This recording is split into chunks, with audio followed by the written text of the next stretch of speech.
Dramatic scenes unfolding in the U.S., a must-cover event for a journalist. That's the idea I showed them, and apparently that wasn't enough for the New York police. His press pass failing to pass the test, this reporter got arrested while covering the Occupy Wall Street protests. No muss, no fuss. Officer just put handcuffs on me, and I just tried to tell him that I'm a journalist.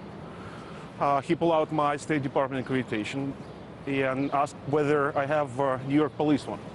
Unfortunately, that one expired. Kirill writes for a daily Russian newspaper and has worked in the U.S. for the last 3 years. Whatever proof you have, they don't really care. That it's just business, and your credentials can't really protect you. Sent through a whirlpool-like legal system, the seasoned journalist was treated as a protest participant under arrest. 24 hours behind bars, a quickie trial, $600 in fines were his punishment for doing his job, covering the news of the day.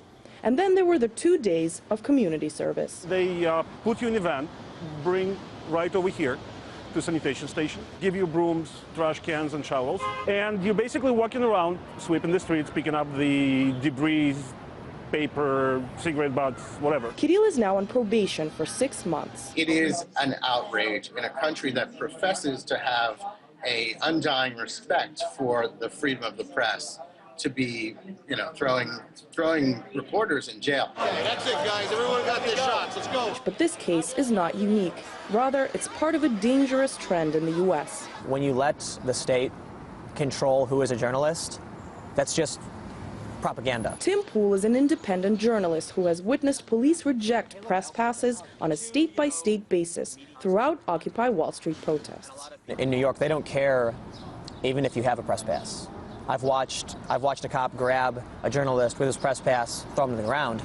I've seen supervisors call out to grab a journalist's press pass and take it from him. I have DCPD press passes. Not anymore. In Oakland, they require a local Oakland press pass. In New York, they've been rejecting press passes from other jurisdictions. We have a First Amendment which guarantees the freedom of the press.